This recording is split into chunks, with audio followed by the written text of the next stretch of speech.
Okay, we're live, and it's a beautiful day. Thank goodness for the sun. Woohoo! Hi everybody, welcome to a No Fear Watercolor demo number 3. Say hi to Ann. Hi Ann, thank you so much for tuning in. And Dean. And Dean, hey there, how are you? And Beth. And Beth, all right. So today, as you know, we're doing another one of these because we're in self-quarantine, and thank you guys so much for tuning in as you did last time.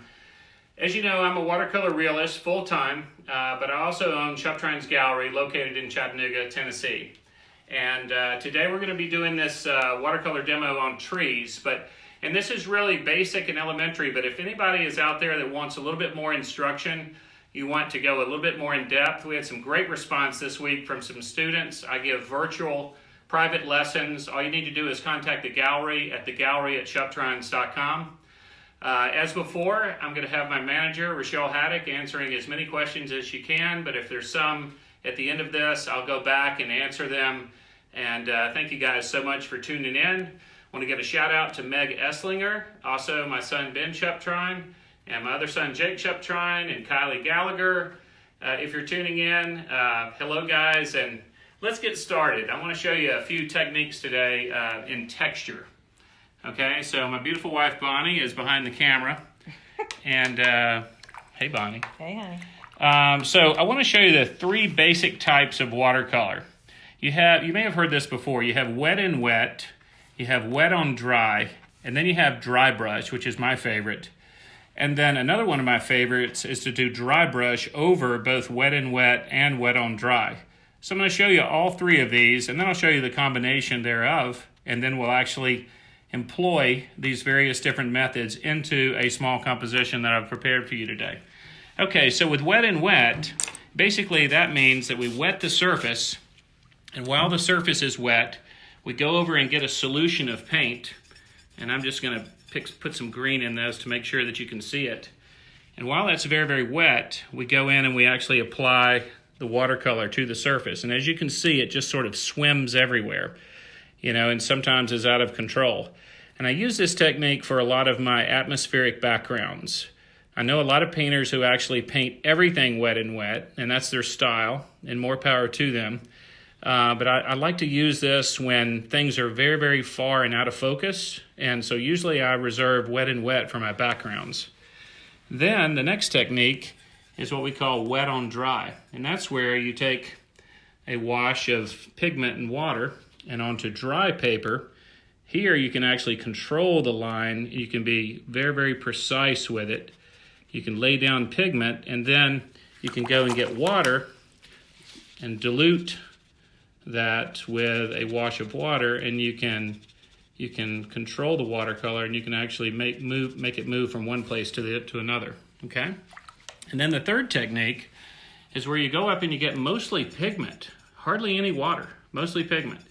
And the way that you do that is you can actually get a bunch of pigment in your brush, and then take a paper towel and actually dry most of the pigment back out with the paper towel. And so, because you just want just a faint amount of pigment on the brush. And then using this technique, using just very, very light pressure and using the texture of the paper, you just simply scumble what you thought was a very dry brush across the paper. And as you can see, kind of like coloring, if you were to stay in one place much longer and use more pressure, you'd actually apply more color. So you can actually shade from dark to light using this technique. And then a combination of the 3 of these would be dry brushing, like we did over here in number 3, over the top of these other 2. Okay, and that's what I prefer. So I start out with wet and wet. Then for my midgrounds in my landscapes, I use wet on dry sometimes. And then up front, since I'm a watercolor realist and prefer a lot of detail, I use a lot of dry brush. So I prepared a little composition for you today. And the easiest way for me to show you what it looks like is to show you with a magic marker. But basically I have drawn in a very, very old gnarly tree with this dark tree back here is going to represent my midground. So I have 3 different levels in this landscape. I have my background, which I painted in wet before this video started. Then I have my midground, which is this tree here. Now it's very important that this tree not steal the show, because the subject in this painting is the tree up front. So any kind of white highlight that's on this midground tree, we want to have it subdued so that the light, which is coming from here, can actually shine onto the tree. So let me show you what that looks like in pencil now. So I've drawn in the old tree in pencil, but in this particular sketch, I haven't drawn in my midground or my background either.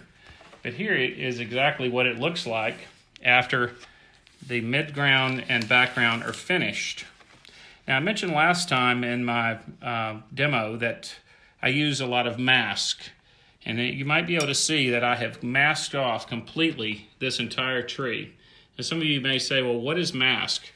This is the mask that I like to use. This is called Incredible White Mask, made by Graphics.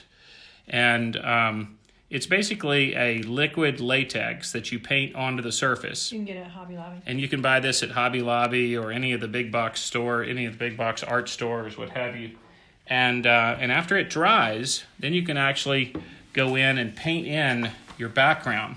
Now you can see for my background here, to represent a stand of trees, I just simply wanted to suggest a lot of vertical lines and changes in colors, which is really, when you boil a forest of trees. Can you show us how to use it?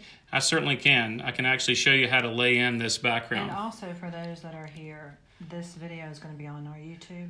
That's right. We've got a YouTube channel now. We will post this to our YouTube channel, which is called Shuptrine's and Shuptrine's Gallery, and you guys can see those there. But you can also see these videos at our Facebook page at your leisure. Okay, so I can show you how to lay in the background for this, just simply by taking a blank sheet of paper and using the wet and wet technique. I would go in and actually wet the paper where those trees are going to be, and then go get a fairly large brush. And now for this particular background, I need a much larger brush, so let me go over here and grab one. How about this one? Actually, that one's perfect. Thank you, honey. So here's a good brush. Now, in order to the reason that I want to do this very, very dark, much darker than you can imagine, is because I want this tree to shine. I want it to be set away from its background, because that is the subject of my painting. Don't ever let something that's not the subject of your painting interfere. And this is, I tell my students all the time, decide what your subject is going to be, and also decide what you want the viewer to get out of this. What are you trying to communicate? So while the paper is wet, let me wet it just a little bit more because I was talking. You want to just go in and just take your brush and pull in some vertical strokes of color. Now, right next to that color, I would actually put something else, and then perhaps even drag a more clean brush right beside it, and then right beside that, another dark stripe, and so forth, until you have what looks like a stand of trees back behind here. And you can just keep going with various different mixtures of color. Here I'm going to add a little bit more burnt sienna, and I'll have a tree here, and so forth. And it can be actually very, very loose like this. After all, this is way off in the distance and out of focus. Then you can go back in and actually paint these little voids of white while it's still wet. And as you work your way toward where the light source is going to be, which is way over here to the far right, you let more water be on your paper, and you fade all of this out until you can actually blot a large ball of light right here, so that it looks as if the light is burning off the appearance of these trees, but as it gets further and further into the distance over here to the left side, it's much, much darker. So you're painting the background? So this was an example of how I actually painted the background over here. And this is a completely different color scenario, but you can see this is how I painted my background. Okay. But now, the trees. Now, then what you do is, since you're, learning how to sculpt the painting from back to front, the 3 ways that we communicate distance to the viewer is the size of an object relative to its surroundings. So you can clearly see that this tree is set further back just simply because of where I put the base of the tree and also the size of it relative to my subject. Also, another thing that communicates distance is focus, okay? These edges here will be a little bit more in focus, okay? Mm-hmm. And then the third thing, as we get closer to the viewer, is temperature. So, all right, so let's get on to this tree here, this mid-ground tree. And as you can see, what I'm doing is I actually had mask on the very front edge of this, and so I'm actually trying to add a little bit of color over here on the dark side of the tree. So, and what size brush is that? This is a big number 10 round brush. I've had this one, probably for 30 years. I remember my father used to, I would dig his mess ups out of the trash, and he would put me on the floor and give me some brushes and some paints, and that's basically how I learned how to paint my earliest apprenticeship. Okay, so you can see that this tree back here, and of course when I erase the pencil line, it'll have a nice soft edge on the sun side of this tree. But I don't want this tree to be too bright, because whenever you have an element of white in your painting, that's where your viewer tends to go, whether it's the highlight on someone's nose or whether it's a white spot down a trail that you want them to go. And so I don't want this guy back here to steal the show. You can also see that I've masked off some areas where I'm going to have highlights in the grass. And you can do ferns or whatever you may want to do. Okay, so for this particular piece, I now am ready to actually remove the mask. And somebody asked me last time, said, okay, well, what do you remove the mask with? Well, this is what I remove it with. This is called a pickup square. It's basically a piece of crepe. It's usually sold close by mask on the same aisle. But you would normally heat this with a little bit of hair dryer. That's what I do. And then you set it down on top of the liquid latex that's now dry, and you can actually just scumble it off of the paper. And it's very grippy. This particular pickup square is very grippy. But you don't want to lift it over here where the painting might be wet. Everything has to be dry when you put it on, and everything has to be dry when you take it off. And so what I'm doing is I'm now removing this mask very quickly, because I know we're limited on time. And you can see now that what I'm going to have is this beautiful white paper to deal with, which is the subject of my painting.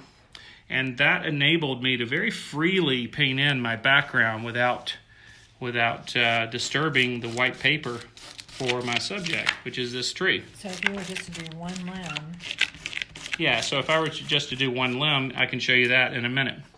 So let me just pull all of this off, and you can then see where I'm going to be. And I think it's probably too wet right here beside this to pull that off. Mandy try wants to know, how do you apply the mask? Like, is there a special brush? Yes, there's a very special brush. Great question. I love these questions that come through. They're perfect. Perfectly timed as well. So in order to put the mask on, you don't really want to use one of your good brushes. Maybe get some of the nylon brushes, but you want to use soapy water. I use a little bit of water and also some Palmolive or Dawn or something like that. And basically, my formula is I just use a cup of water with a few squirts of soap. It doesn't really matter. But basically what you do is you wet your brush, and you get your brush wet with soapy water. And then you dip it into the mask and then paint it on. And we can do another watercolor demo that actually shows the application of mask. But That's a great idea. I'm sure you could. Yeah, but we'll do a future show on that. And then you have to get it completely dry.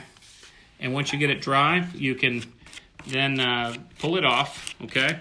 And I almost have this entire tree unmasked here, and this is going to be essential because I want to show you now how to start painting the tree in with regards to where your light source is. Now, I've already kind of cheated here because I told you guys where the light source is. It's right over here, okay? And the reason I wanted to put this limb right here across the light source is, as you know, when you point your camera to the sun and you take a picture of your friends, they're usually silhouetted out.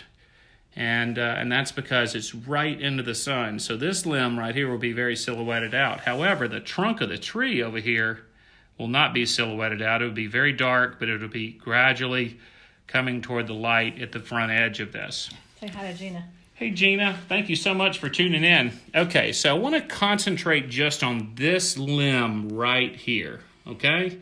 So I'm going to move this watercolor out of the way, and just like the magic of television, I'm now going to show you this limb up close, okay? All right, so what I'm going to do is I'm going to go get some color over here. I'm going to actually mix a little bit of burnt sienna with some ultramarine blue, a little bit of yellow ochre, and I'm looking for kind of like a chocolate brown color because I know these colors are going to separate out there. I've got a nice, healthy wash there. All right, so I want to show you just really quick a technique that I'm going to be using for this, and this is called traction line technique. Basically, this dividing this limb into thirds, okay, this will actually help you as you're trying to make something look round. Anything in nature that you're trying to make look like a cylinder, if you will, or round, and this goes for figurative work as well. You know, tree limbs are a lot like arms and legs of a human being. Okay, so when light is hitting this, the back third of this is going to be very, very dark. See that? And the middle part of this is going to be midtones, and the right side of this is going to be very, very bright tones, where the sun over here, and I drew a little cartoonish sun so you can be reminded where the sun is going to be hitting this. All right, so there's something in watercolor that I like to call a traction line. And that is an area near your darkest dark where you don't really want to pre-wet. You want that area next to your back edge of this to be dry paper, because why?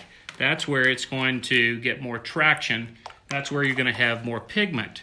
So when I pre-wet this limb, I'm actually going to wet everywhere but the traction area. Okay, and that is when I pull my brush through there, I'm going to get solid, potent watercolor pigment in that area, okay? So pre-wet this limb, okay, with water. Now go over here, get your other brush that's already ready to go with this fabulous mixture. It's really, really dark chocolate brown. And I don't really have to use a straight, beautiful, smooth stroke, but I can just make sure that occasionally, as I'm bringing my brush down through here, that I actually let it touch the water. And gravity can be in your favor as well, because you can actually tilt the paper and push this pigment, go back to your plate, your palette occasionally, and get more dark pigment. You can actually push this pigment into the surface. Make sure that it's kind of a jagged edge, because after all, trees aren't perfectly smooth, and this particular tree is not. Now you can see that I have a good deal of that tree limb already pre-painted for me. A lot of the work has been done because the pigment has been chasing toward the light. Now I can go in with a dilution of that. And some of you may say, well, how come your tree is looking spotted? Well, that's because I pre-masked off this area so that I could show you something later, which is how to paint lichen. That'll be another class. Oh, it will? Yes. Okay. Bonnie says that'll have to be another class. Hey, Gina, one of the best paintings that Alan did is in your territory at the Grand Bohemian Gallery. So go by it when they open it back up and see it. It's called Ladder, and it's fabulous. Yeah, it is one of my favorite paintings, that's for sure. You can also go in and do these little circular arcs here, which further help communicate to the viewer that this is round, but always remember to go back and cross through those areas as well. Now this is just the initial wash that I would do for a limb, okay? Wow. This is just the, and back here, I won't even pre-wet that area. Back here, I'll just paint in some dark, and then before that can actually dry, I'll go in and soften that line of color and move it toward the light with a dilution of color. Mostly that is a big chunk of moss anyhow, so there you go. So that would be the first pass. And notice how I'm painting from dark to light. I'm painting dark first, and then I'm painting the mid-tone on there, and then with another dilution of that, I'm painting light. Now, you could go in here while when this reaches the satin effect, and you could go ahead and actually pull some striations through there, but I prefer to actually let that dry. While that's drying, though, let's go ahead and paint the main part of the trunk, and the reason I want to do that is because I want to show you how to paint bark, okay? So I'm going to go ahead and actually get some really, really dark color over here because we don't really know how big around this trunk is over here on this side, but let's just say that it goes off the page over here. So I'm just going to scumble some color on here. I'm going to make sure that as this limb approaches the tree, that this all melds in, and then I'm going to turn it upside down now, so don't freak out. I'm so right-handed that I sometimes work upside down, but what I'm doing here toward the light is I'm just using just a dilution of that. There we go. Now, when all of that dries, and I won't bore you with hearing the actual hairdryer run, but at this particular point, I would reach right over here and grab this hairdryer out of its holster and dry this for the next stage. Can we talk about the hairdryer? It's like the best hairdryer in the whole wide world. Oh, these people aren't paying me, but if you can find one of these on Amazon or eBay or something, yeah, this is my favorite hairdryer. But anyway, we should actually start taking these endorsement payments. So anyway, here's this is just the first pass, okay? So now I want to go back while this dries. I want to go back to the original composition here. I want to show you this. I haven't really pulled off all of the grass back here, but if I pulled off some of my nice blades of grass in the foreground before I actually did this next stage, I would want to go ahead and put those back in there. So, your composition can be multi-staged. So how long does it take for the paper to dry? It's usually about 10 minutes, but... Can you burn it? Can you burn it? Yeah. With what? The hairdryer? Yeah. Oh, no. Yeah, I guess you could get the hairdryer too close, but just, hold it 8 to 10 inches away. But I want to show you this, though. So here's our big ball of light over here shining on the tree, right? So in your mind, when you get ready to paint something like a tree in 3-dimension, you need to understand that a tree has a nose, okay? Just like a human being has a nose that comes forward toward the viewer. And so this is the front of the nose, the front tangential point of this cylinder, if you will. And then behind that nose, you're going to have dark, dark pockets of color. And again, painting dark to light, I'm going to go in and get my dark color, and I'm actually going to go beyond this white edge here with my color. And I'll actually be pulling highlights out in the shadow later, but let's just put this first little part in of the trunk. You may say, well, why aren't you going up above that? Because there's a limb there. I don't know if you can see that or not, but there's a limb that kind of crosses in here like so. Notice how that limb gets bigger as it comes toward the viewer. That's because the limb comes toward the viewer. I'm communicating that on that particular limb. I love painting old, twisted, gnarled up trees. Now I'm going to soften that little edge, and if your paper is not allowing you to just relax and be able to do this without it, acting up on you, then you're probably using the wrong kind of paper. You've got about 5 more minutes. I like to use Stonehenge Aqua. I like to use a number of other different papers, but Stonehenge Aqua is one of my favorites, and that one enables me to paint very alla prima. Now I'm almost getting pure blue here. Why? Because I want to put a really, really dark pocket in on the side of this nose so that I communicate to the viewer that that is a recessed area, okay? Now, while that's drying, and this is sort of alla prima work, anything that comes towards you, whether it be a field of grass, a limb, what have you, is generally a warmer color. So now my darkest dark of the nose of the tree is a warmer version of what I painted over here. So I added a little bit more burnt sienna, a little bit more yellow ochre, and now I can actually make the nose look round by coming over here like this and moving toward the light. Jim wants to know about local workshops. Maybe when? What do you think? Jim, if you don't mind, please email the gallery at thegallery@shuptrines.com, and we will get back to you on that. I'm not really sure when my next Chattanooga region workshop is, but I would love for you to join me in that. Our Nashville one got canceled, but we are rearranging into July. So we're thinking maybe local. We might be able to get, I'm going to say May, maybe. All right, I think it's all up in the air right now, but... All right, now I'm going to get a little bit of green here for this limb. I want to put a little moss on the top of this limb, and especially where it attaches to the tree. So I'm just going to go ahead and paint almost pure pigment right here on the top of this limb. And then you'll be able to see this really pretty color when I dilute it now and bring it toward the white. You may say, well, now why are you putting the darkness up there?